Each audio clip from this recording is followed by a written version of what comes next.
Hey, everybody, and welcome back to another edition of the Rising Tide Leadership Podcast, the show where we simplify the complexities of your leadership journey.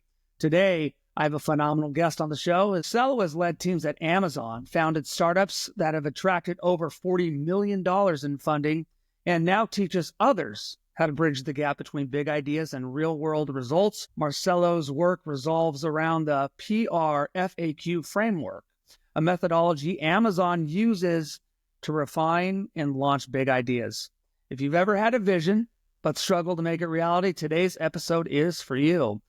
Marcelo, welcome to the show. Thank you for having me. I'm excited to talk about the book and the lessons. Yeah, I am excited for you to talk about the book as well. We were just talking just before we started, and I said I started reading this book, and my audience knows that I try to be very systematic, but I read this book and I thought, man, do I have a ways to go. So Marcelo, before we get to the book, tell us about your journey. Where did you start? How did you get to where you are and the success that you have seen? Yeah, absolutely. So I was born in Brazil, and I guess my career started when I was a teenager and I got my first computer. And I got really excited about that and learned about software and programming. So I did a computer science degree in Brazil. And shortly after that, Microsoft went to Brazil to recruit, recent grads and brought me to the US.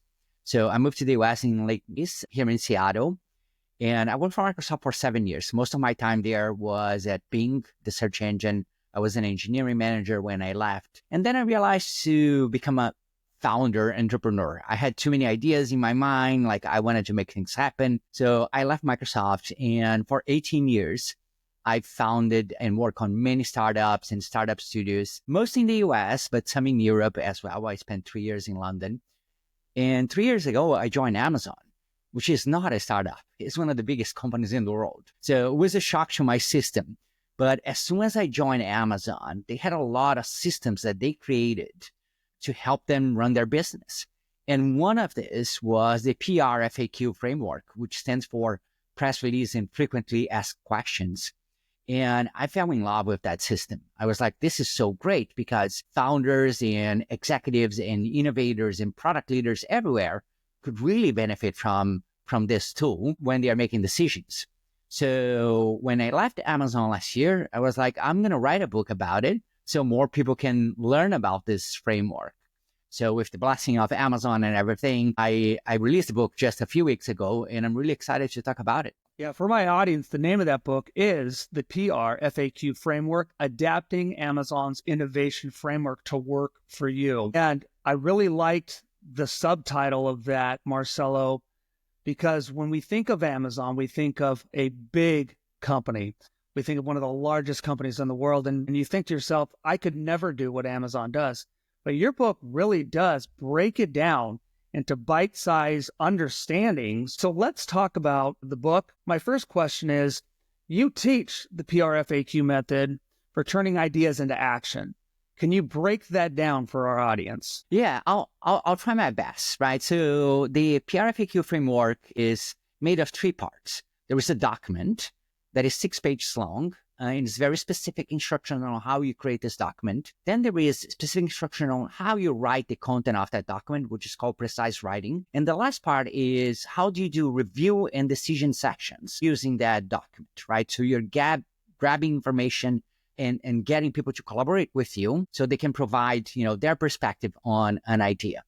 So the PRFAQ really is a tool or a system for people to discover, debate, and decide on a vision and a strategy, right? So it's a very high level document. You're not talking about the details of what you're doing, the dates and the plan and like all the tools that you're going to use to make it happen. It's asking questions about what is really important here. Why customers care about this? What problem are we solving? How are customers solving this problem today? And how we going to solve the problem to the customers that is different than what they have today. And it works across everything. It's mostly used for tech companies to design new products, but it can be used for a service, a program, a policy, a process, a technology tool, anything that you have a problem and you want to propose a solution. And so you need to establish the vision and the strategy behind it. So that's the 10,000 foot view. And the way people really get started with this is you need to learn about the framework. So you need to either read the book or read some of the content online that I put on the book website to understand what they're trying to do here. And what this framework does, the collective framework and method, what it does is help you identify gaps on your thinking before you like jump and like go do something. Because like as doers, entrepreneurs, leaders, like we want to do things, right? We don't want to talk about it. We don't want to write about it. We just want to go and do it. But you should take a step back before you go do it. Doesn't matter if you are like a single person, right? Like you need to think through your idea before you start executing. Or if you're working on a team, it's even more important. You want to make sure that everyone is on the same page and understanding the direction that this idea is going before they run for it. For a lot of us entrepreneurs, those who don't have huge companies, sometimes we don't know where to start. We just start, which is good. Taking action is important. How do we step back and start to implement what we see in this book? Yeah, I don't think that I would separate action from a PRFAQ. The PRFAQ is part of the action, right? What I'm suggesting and what I talk about in the book is your first step should be learn, right? You want to learn. That's the first thing that you want to do. You want to learn about the customer, the market, the opportunity. Like it's not a lot of work. We're talking about a week or two, right? But it's a way for you to take a step back and think critically about what problem I'm solving and like how I'm going to articulate that and how I'm going to make the customer solution better than what exists. So that is part of the action, right? Except that instead of like building something or executing on something, on building a website, building a product or releasing a program, you're really spending some time on this discovery phase and this conversation phase to try to understand better what you're doing. What ends up happening is you deliver a better product, more likely to address the customer need, and it's going to be faster because you're going to have less times that you're going to pause and say like, oh, I didn't think about that. That was a mistake.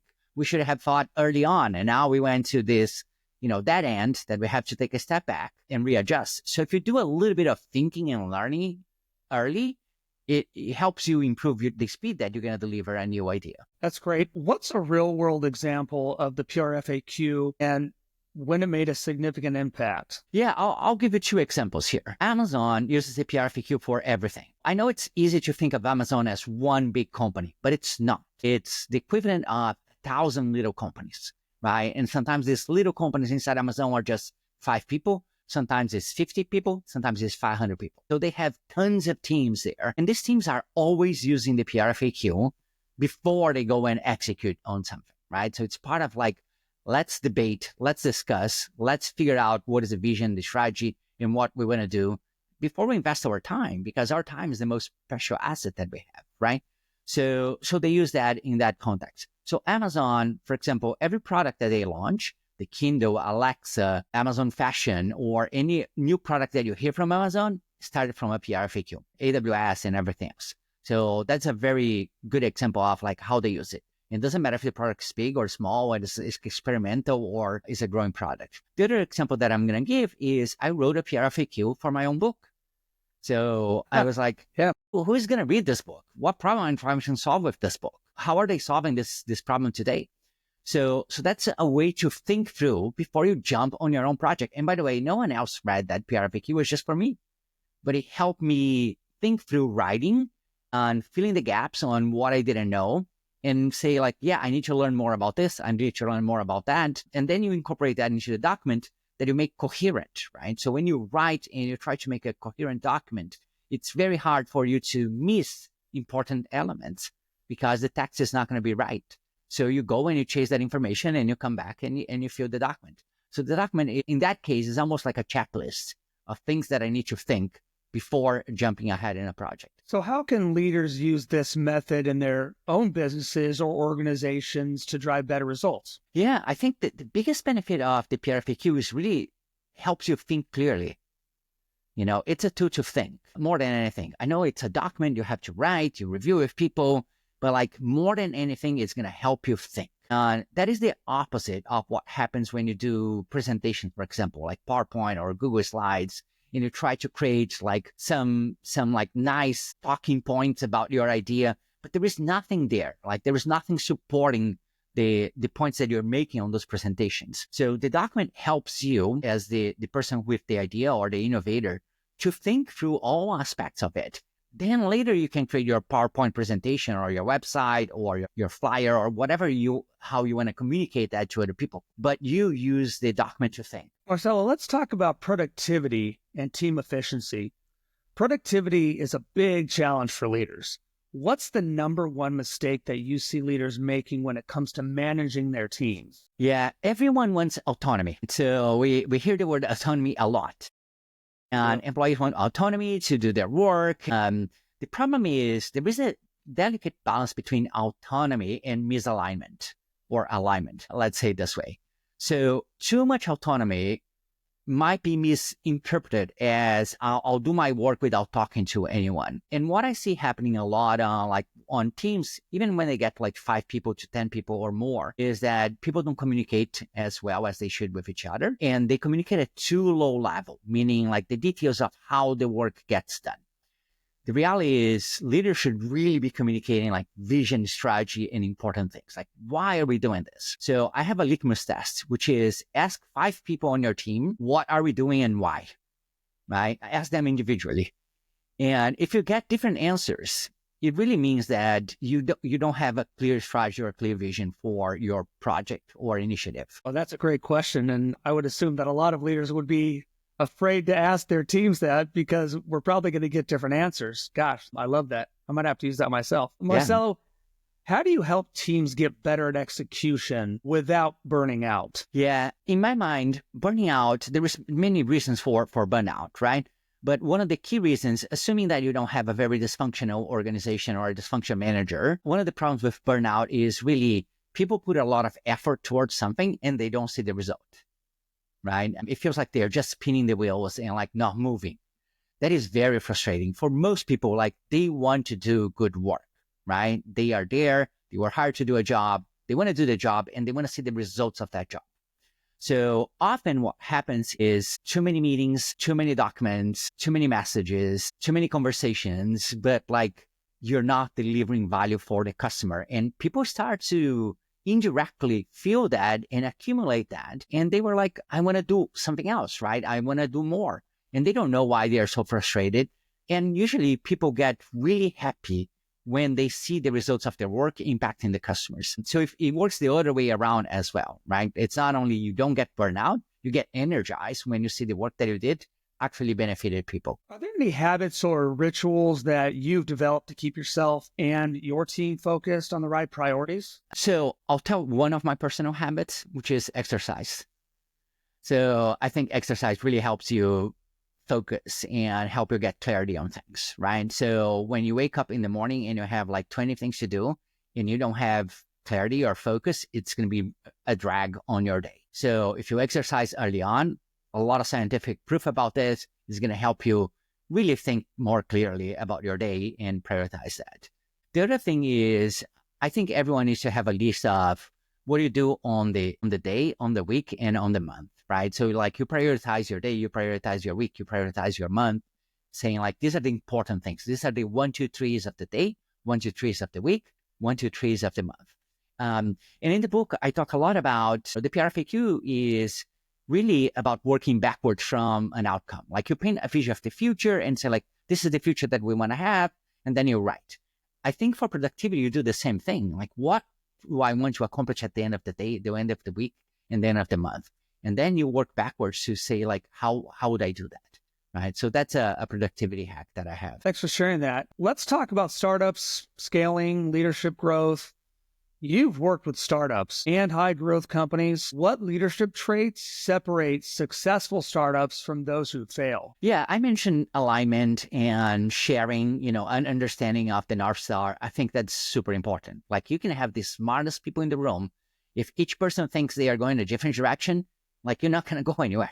It doesn't matter, right? So that's a crucial element for good companies. I think the most important one, though, is really understanding the customer and their problems. There is nothing like being on your customer's shoes and having tremendous empathy for the problem that they are trying to solve.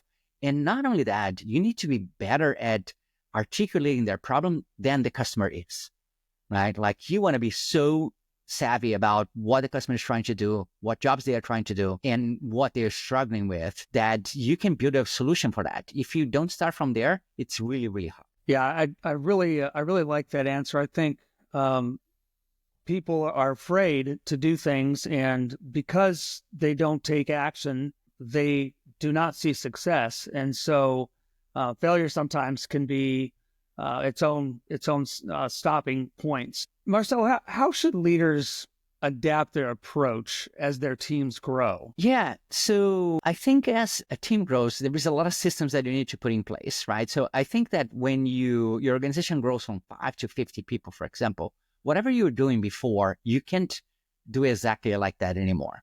So it becomes more of the job of the leader to create the systems for everyone to communicate to each other, for things to work, for information to flow up and down and sideways.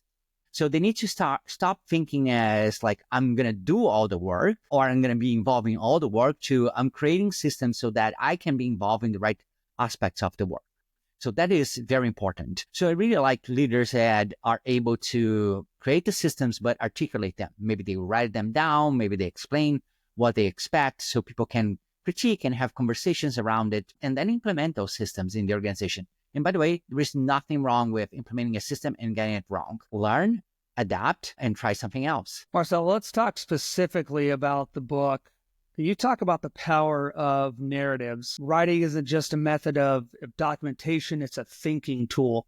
How do we turn what we write down, because you talk about precision, how do we turn the words that we write from being stagnant into that thinking tool that helps us move to the next part of the project? Yeah, I think a lot of people are resistant to writing because they say, like, I'm not a good writer.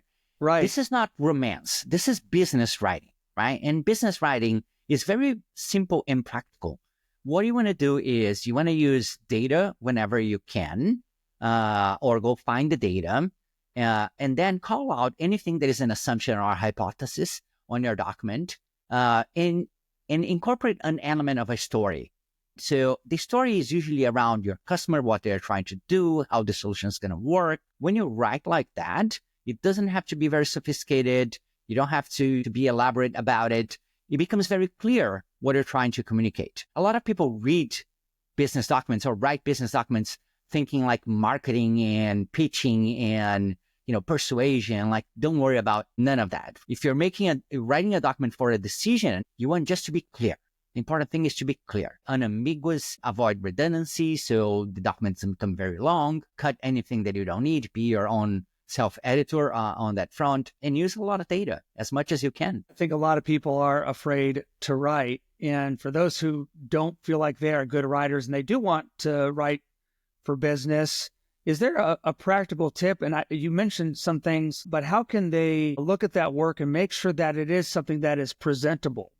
Do they ask other people? Do they check it for other things on the internet? What's a best practice for somebody who's just starting out and saying, I want to get better at writing? Yeah, I think the first thing is start writing, right? Like, write, do not self-judge, just write. Then you can do your own self-editing to try to make it better. But there are so many tools as well today, like Grammarly and Pro Writing Aid and Google Docs, that can help with grammar and the basic stuff of writing to help you refine your document. And lastly, I do that, and you can do that as well. You copy your text, paste on ChatGPT, and ask it to critique my text. That's it, right? And ChatGPT is going to read that and is going to say, like, well, this is not coherent. This sentence doesn't align. Because grammar is easy. Like, you can fix the grammar. But the important thing is not the grammar, is the coherence of the document. Like, are you actually making an idea understood by other people? That is what you're trying to do, right? And you can use ChatGPT if you don't have anyone else, or you can ask someone to read your document and provide feedback. And in the book, I provide several tips on how to do that effectively, because sometimes people were like, I wrote this document for the last 7 days and I spent more than 40 hours on it, and like, it's nearly perfect. Can you review it for me? Like, the person's not going to provide an honest feedback because they're going to be afraid of hurting your feeling. And so one tip is always say, like, hey, I have a draft of a document. It's super early, super rough. Tell me what you think. That's a much better approach to get honest feedback from someone. And so that's what you're trying to do when you are engaging with other folks. There is more tips on the book as well to be specific of what you want the person to look for. Particularly if you're talking with a designer, you ask them like, hey, can you look at this from a user experience perspective? You're not going to ask a designer to look at it from a software engineering perspective. So be specific of what you expect these people to provide you feedback. You have a chapter called Outcome Discovery, and it emphasizes on the importance of defining customer pain points, figuring out their needs, making sure that the idea aligns with the market demand. So how do leaders validate assumptions before investing resources into what they're doing? Yeah, the best way is to talk to people that might use your product, right? Let's say you're starting a new podcast for, I don't know, the restaurant industry. You probably want to talk with like 3 or 4 chefs or people that work in the restaurant industry to ask them like what they think and hear their opinion, and also learn like what they are doing to get the information that you're going to provide to them today. They might say, read this news or this blog, or I listen to this podcast.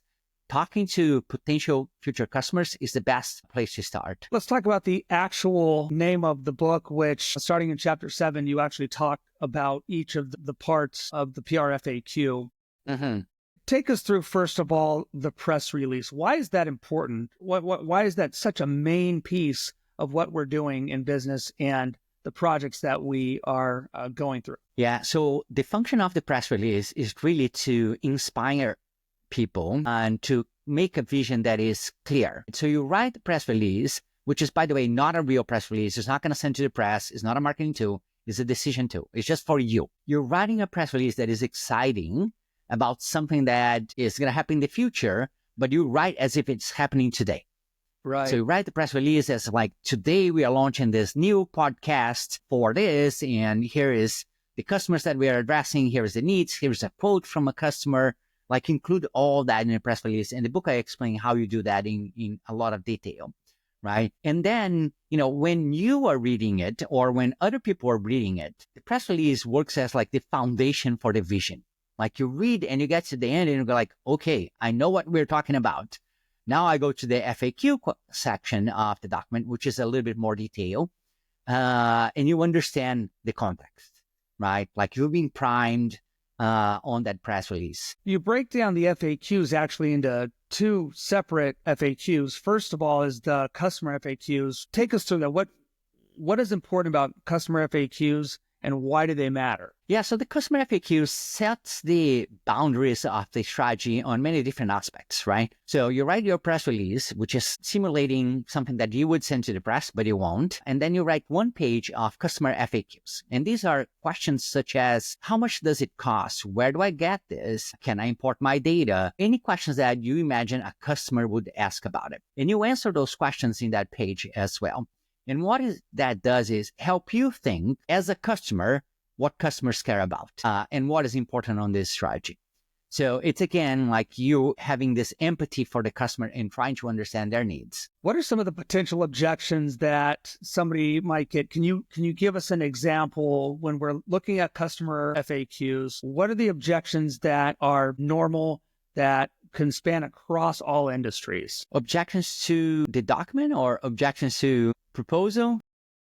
To the product. So if I'm thinking through something that I want to do, I'm in the restaurant industry and I'm thinking about potential objections, and I've talked to the chefs. I've decided I want to start this industry. It's all about location, location, location. How do I start broad and move narrow? Because when I think of customer FAQs, if I'm in a large industry, I want to hit my niche, but I need to start big. So how do I start big so that I can get small? Yeah. Well, the PRFAQ is a document to think big, but it's also a document for you to think more or less in the next 12 to 18 months what you're going to do. Got it. And so you don't want to paint a picture that is so big that feels unattainable. If you say like, wow, we're going to have the biggest restaurant chains in the world, that's too much. Right. You want to start smaller. What you want to do is you want to think from the objections that your customer is going to have to adopt your product and understand how you can mitigate those risks, right? Or like reposition your idea so that it differentiates from whatever else they are doing right now. That's one element of thinking about rejection. Yeah. You talk about clarifying value propositions. What is a value proposition? Yeah, there is two value propositions, right? One is for the business, like what this new idea is going to do for your own business. The other one is what it's going to do for the customer. So the customer has a need, a problem, or a desire that you're trying to help. And the value for them is like how much this is going to cost for me and how important is the problem. So the value proposition is the balance between cost and solution for them. And cost is not only monetary costs, right? It's time, it's effort, it's the switching costs. Maybe they already have something in place. Maybe already happy with Excel and you want them to use a different tool for accounting. So that switch cost is part of the problem as well. And all that it combined makes up the value for the customer. So let's switch to the internal FAQs. What's important about knowing the internal FAQs and the journey to getting my project off the ground and being successful?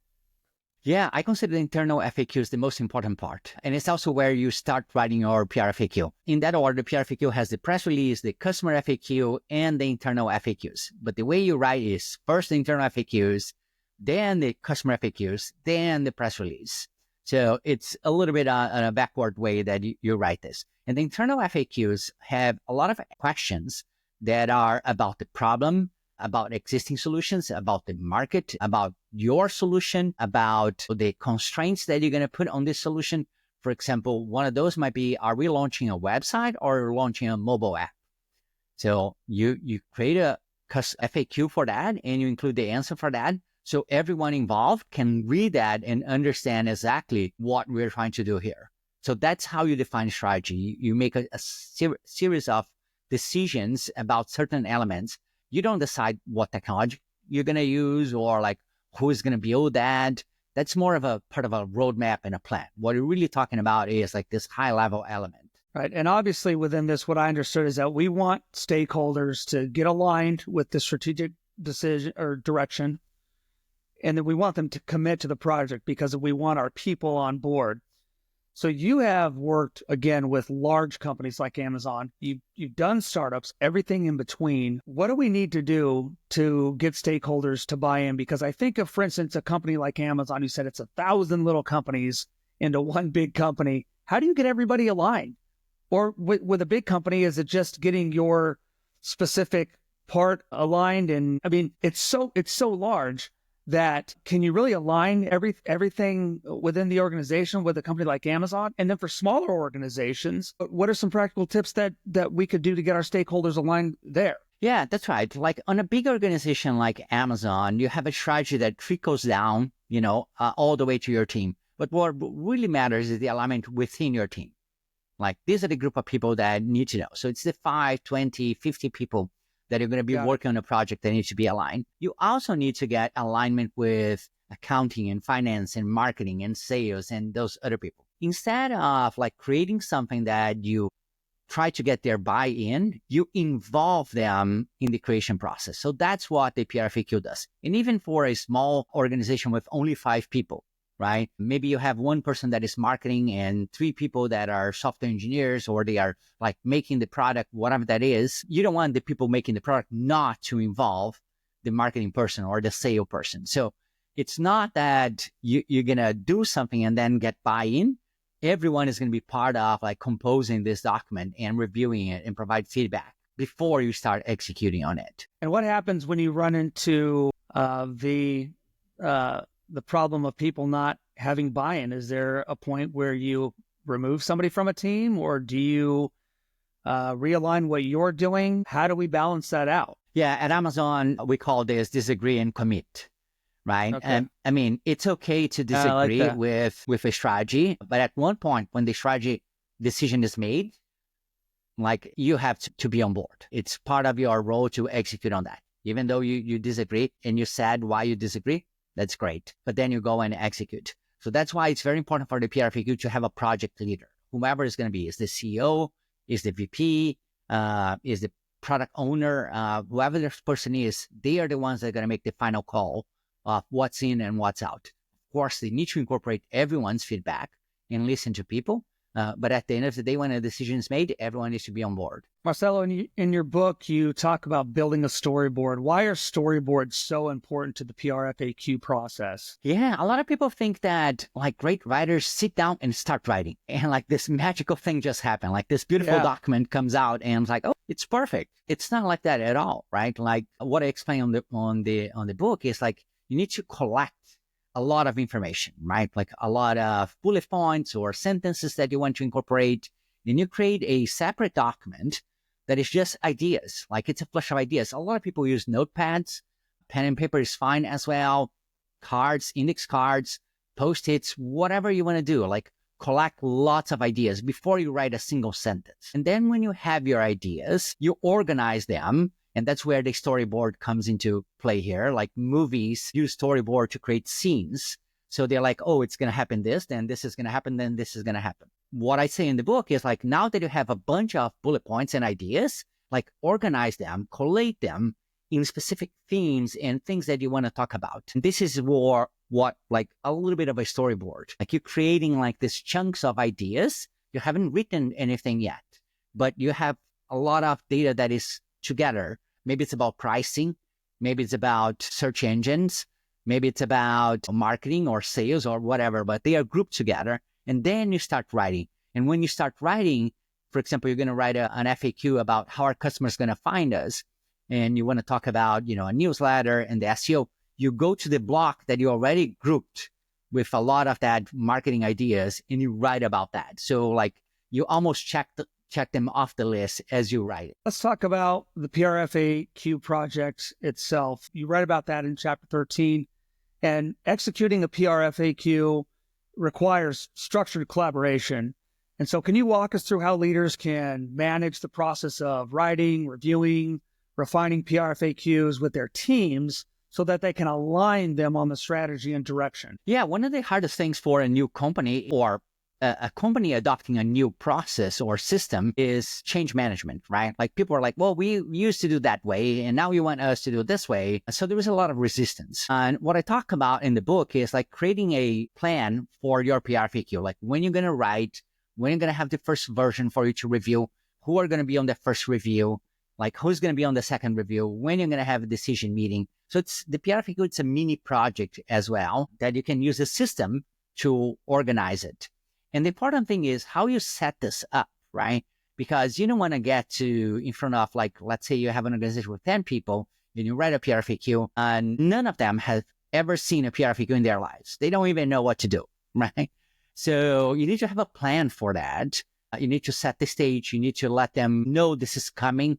You need to let them read how to review a PRFAQ or give them some examples of PRFAQ, which, by the way, I have on the book's website, a lot of those as well, free for people to download. And then you execute on that. And what I say is very likely the first time you do this is not going to be great.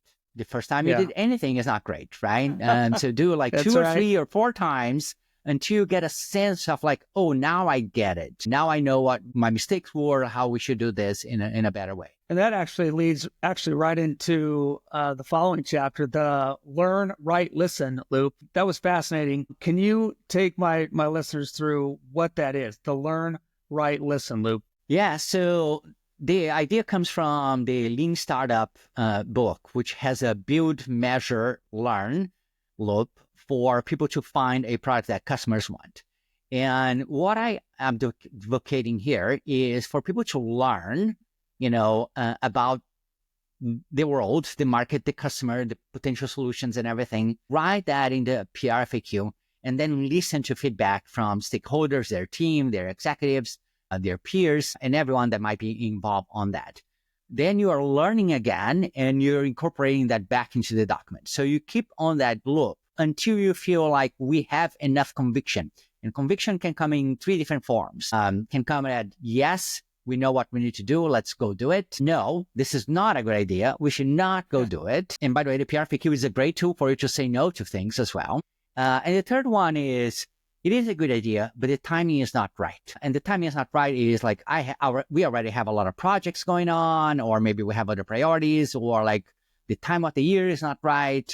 So you can like save that PRFAQ for later. So these are like the 3 typical outcomes of a PRFAQ. So once we have the PRFAQ, how do we review it? In chapter 15, you talk about reviewing the PRFAQ. What are the main things that we can do to review a PRFAQ to make sure that we are continually growing? Yeah, you want an honest and truth-seeking mechanism to get feedback, right? Like you don't want to strong-arm people on agreeing with your document or with your idea just because you have the authority, because then you're not really improving the idea, right? And it might be some small things here and there that could make this idea so much better. So it's very important to be open-minded when seeking feedback, right? Like you really want to listen, you really want to hear from people their concerns. The wrong way of getting feedback is when people read something and they start creating more ideas, right? And like explode that like into a sea of new ideas that no one can like bring to coherence and bring to a closure. The PRFAQ is like, it's one document. We are talking about this one idea and this one project. And the question is, how do we make this one idea better? Not like, let's come up with 10 other ideas. Right. So it could be that like there is nothing here that we can make it better. It's probably not going to work. That's possible. But very likely there is feedback that everyone can give that's going to solidify this idea into a better idea. So let's move back to the 10,000 foot for startups who are scaling for leadership growth for smaller companies. You've worked with a lot of those startups. And so how can leaders adapt their approach to help their teams grow as they grow, as they're getting bigger, they're scaling up? What do? We don't want to get over our skis. How can we make sure that we are right where we are with the PRFAQ process, no matter how big or small we are? Yeah, I think it's a balance, right? So some people might exaggerate in the amount of systems and process they create on their organization. Right. And some people might underestimate the value of systems and process in their organization. So as you grow, you really need to find that balance, right? You're, of course, shifting towards more system and more process in an organization. Really, really big organizations have a lot of those. And sometimes it can be detrimental for innovation. So you have to be careful with what you create. My suggestion is try not to create any process or system ahead of having to have it. Only do it when it's painful. It's painfully obvious that we had this problem once, twice, maybe 3 times. Now it's the time to think about that as we scale. And people need to embrace that. Like sometimes what happens is, you know, as an organization grows, some people don't grow with the organization, and that becomes a problem. So you need to either find a different seat on the bus for them to do their work, or they might not be a fit for the organization moving forward. I'd love to hear a little bit, Marcelo, about your personal leadership philosophy. So if you could give one piece of advice to leaders trying to level up their productivity and their execution, what would it be? Yeah, I'm going to take back to maybe chapter 4 of the book, like think about outcomes. I think a lot of people spend way too much time thinking about how they want the work to be done versus why are we doing that work, right? And part of like being a great leader is really being able to communicate the why very clearly. Articulated very clearly. Everyone is on the same page at all times. And the why can be small, like why we are solving this small issue today, to the big thing, why this company even exists, and everything in between. So being able to articulate that super clearly is very important to become a leader. Marcel, what excites you about people reading your book? When somebody reads my book, I am excited because this is what they're going to get out of it. What's the 30,000 foot view? Yeah, for me, it really is, there is no guarantee in work, right? Or in life. Right. You never know if something's going to work or not. So everything that you do is about minimizing or mitigating risks, like, and improving your odds of success. If you come up with a new business or a new product, like you don't know if it's going to work, but if you eliminate the most obvious ways that it's not going to work, then you can increase your chance of success. So for me, the book is really about helping founders and product leaders and executives, like maximizing, finding the maximum opportunity that this could be successful. There is no guarantee of success, but it helps tremendously. I love that thought. And my listeners know that one of the quotes that I say all the time is, you can't guarantee success. You can only guarantee that you can work hard enough to deserve it. Anything after that, you've just got to continue to work. So hard work wins. I love that. Yes.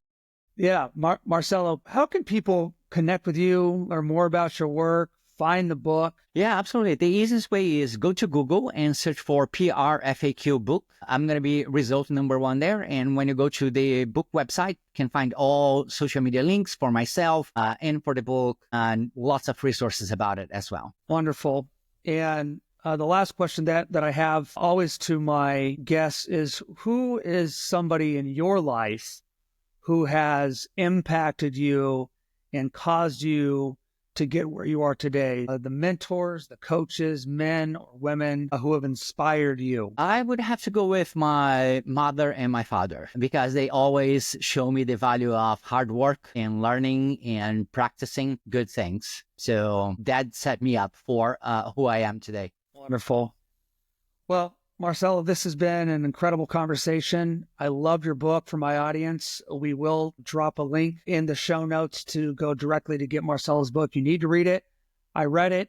It was overwhelming in a good way. I need to go back and read it again. And so that's my plug for the book. You need to read this, and it's going to change the way you think about the projects that you're doing, the team that you are leading, and the leader that you can become. So, Marcelo, thank you so much for sharing your insights on leadership, productivity, making vision a reality. That's what we're all about here at Rising Tide. To my listeners, if you enjoyed the episode, make sure you check out Marcelo's work at www.theprfaq.com. That is theprfaq.com. And he also has a media kit link, and we'll drop that as well. There's a lot of resources, as Marcelo said. They're free. Some of the stuff is free on his website, and it'll really help you. And so don't forget to subscribe to our podcast. Sign up for our free newsletter. Every month, we like to give you leadership insights. And we love talking to people like Marcelo Calbucci, who is an industry leader. Marcelo, it's been great to have you here. Hope to have you on again. Best of luck in the future, sir. Thank you. All right. Thanks a lot.